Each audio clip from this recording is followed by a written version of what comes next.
So I thought it'd be fun if we added one more sensor to the edge detection. You've got the one that senses when it comes to the edge of something. What if we added one more sensor aiming forward for an obstacle detection? So I put a couple of boxes on the corners of this bigger box, and it's not perfect. It can get trapped and fall off, but we'll see how this goes. So hopefully this will detect edges. This will detect when it is bumping into the other boxes. Of course, it can spin and fall off, but let's just see how it goes here. So there it did obstacle avoidance. There it did obstacle avoidance. This should be edge detection. This should be edge detection. Obstacle avoidance.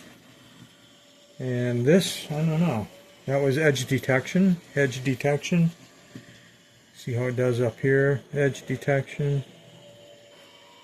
And here it's stuck because there's a crease in the cardboard box, so it's bottomed out.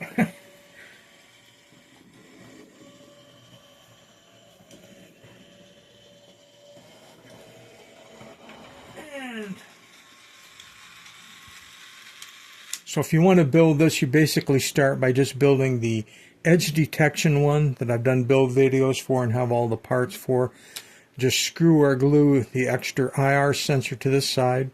Bring your plus 3 volts down to the positive input to this IR sensor. Bring your ground connection down to the ground connection to the IR sensor. And then the only thing we're going to add are two components. A PNP transistor. See if that's in focus. I don't know if it is or not. A PNP transistor and a 10K resistor. So basically take the emitter of the PNP transistor. In this case I'm using a 2N3906. Tie it to the plus 3 volt line. Take the 10K resistor and tie it to the control line of the IR sensor and then to the base of the transistor. And then the collector of the transistor you're just going to bring on up and tie it to the control line of the dual H-bridge driver.